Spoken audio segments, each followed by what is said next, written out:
My name is Faye Edwards, and I'm the owner of Faye African Art Gallery in Bronzeville, located at 4317 South Cottage Grove.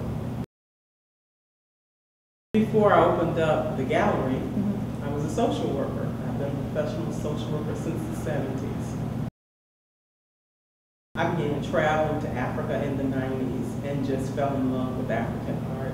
Began to collect it for myself, began to probably bore all my friends with the details about African art, and subsequently I decided to open this gallery. I started the business really out of my house. Since people called it the museum, I just moved things here. All of the Bantu masks will have elaborate kind of hairstyles because these were this was important to the women in that culture. And you also notice the eyes. The eyes are kind of downcast, and that isn't a low self-esteem. That is because women want to look directly at people. They want to show their power in that way. A lot of the masks that are worn are really quite heavy, so there's a whole process that people go through to prepare to take on the mask. We think of the mask as something that sits on a stand or hangs on the wall, but it's actually something that's worn and danced in full costume because the person wearing it has really taken on the spirit of that particular piece. So it's not something you wake up one morning and just do. It is a training, it's a passed down, it's a cultural heritage to be able to even do it. This door is from the Cameroon, and these doors are called prestige doors. And they're called prestige doors because a door like this might have been carved in honor of a person coming to a particular region. A special visitor came. And so to commemorate that, someone, gifted carver, might carve a door. This door is about 6 feet tall. It is made of wood. It also has brass, bronze pieces, and these wooden pieces here are covered in copper sheeting. And the door has all of the symbols of the royalty from that region.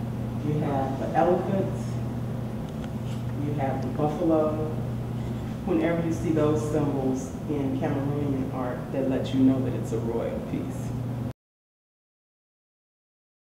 The double-headed snake is symbolic of the ruler, the fawn, the king, is able to protect his people from all directions. You see it as the Nimba or the Dimba, but it's the Great Mother. This is actually a headdress. And if you look down in here, you'll see these holes. So the person who's wearing this in full costume has this on their shoulders, and they're looking out. Their eyes are seeing out through here.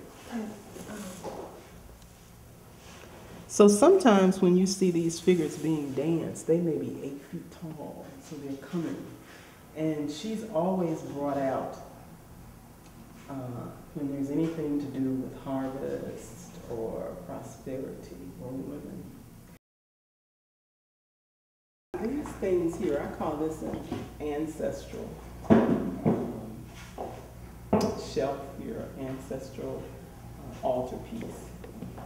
All of these pieces are from different parts of the continent. These two are actually from the Congo.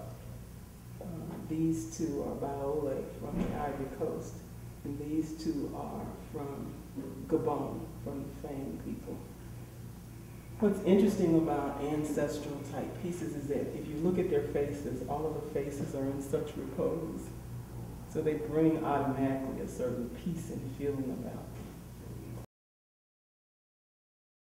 them. The pieces on the end, those two pieces from Gabon are reliquary figures, and these figures would have been put on top of baskets or actually in the earth to guard the bones of certain revered ancestors.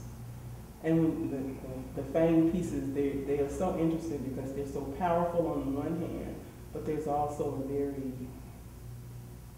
youthful appearance to them on the other hand. These are from the Ivory Coast, the Baole people, and they're known for this very serene facial expression and for this stance on the figures. And these two are from the Congo.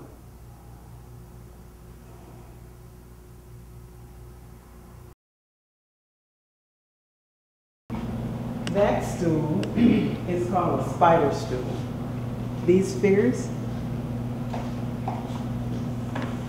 are spiders.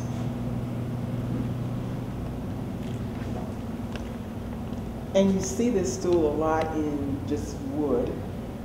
This one's an extraordinary one.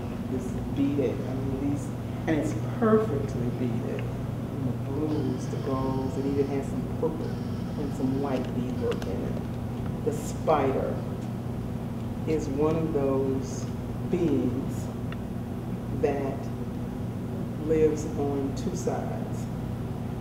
It is on top of the earth, but it is in communication, so it's below the earth. So that's the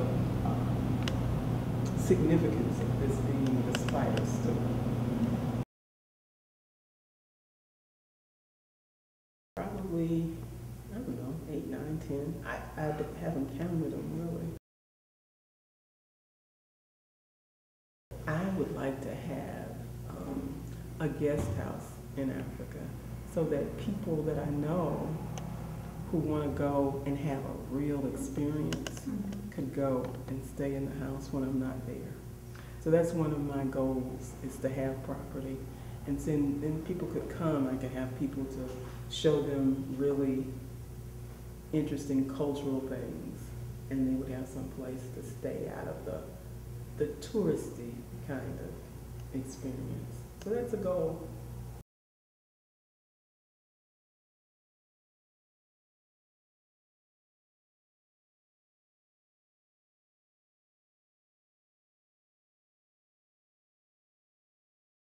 It is to communicate something. It's not just something that you're supposed to take and put on your house, put in your house on a wall or on a shelf.